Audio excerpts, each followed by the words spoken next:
महायुतीच्या वतीने विक्रमजी ठाकरेंना आम्ही सर्व खूप खूप शुभेच्छा देतो. धन्यवाद. दादा, ते जवळचे मित्र आहेत म्हणून तिकीट दिले गेलं असं आरोप होत आहे, काय खरं? म्हणाले होते निष्ठावान कार्यकर्त्याला संधी बरोबर आहे, पण पक्षातल्या वरिष्ठ नेत्यांनी एकत्रित येऊन हा निर्णय घेतला. त्याच्यात मी सातत्याने बोलत आलोय की मी कार्यकर्ता म्हणून सगळ्याच कार्यकर्त्यांसाठी आणि लोकांसाठी काम करतो. मी जनता दरबार घेतोय.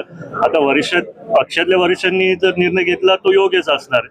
त्याच्यामुळे मला प्रश्न विचारून जे व्हायचंय ते म्हणजे मला चुकीचं वाटतं. डावललं असं बोललं जाते, पण निष्ठावंतांची नाराजी तुम्ही दूर करणार का? तुम्ही युवा नेतृत्व आहात पक्षाचं, प्रत्येक जण तुमचं ऐकतं, तुम्ही अनेकांचे आधार आहात, तुम्ही नेतृत्व म्हणून निष्ठावंतांची नाराजी दूर करणार का? युवक म्हणून मी नक्कीच सगळ्यांबरोबर त्यांच्या दुःखात सहभागी राहतो. आज मला माहिती आहे थोडे लोक नाराज झालेत, पण त्यांना पण आम्ही नक्कीच भेटून त्याच्यातनं भविष्यात कुठे संधी मिळू शकतो तशी आम्ही देऊ. निवडणूक बिनविरोध व्हावी का? आमच्या सगळ्यांचीच आशा आहे.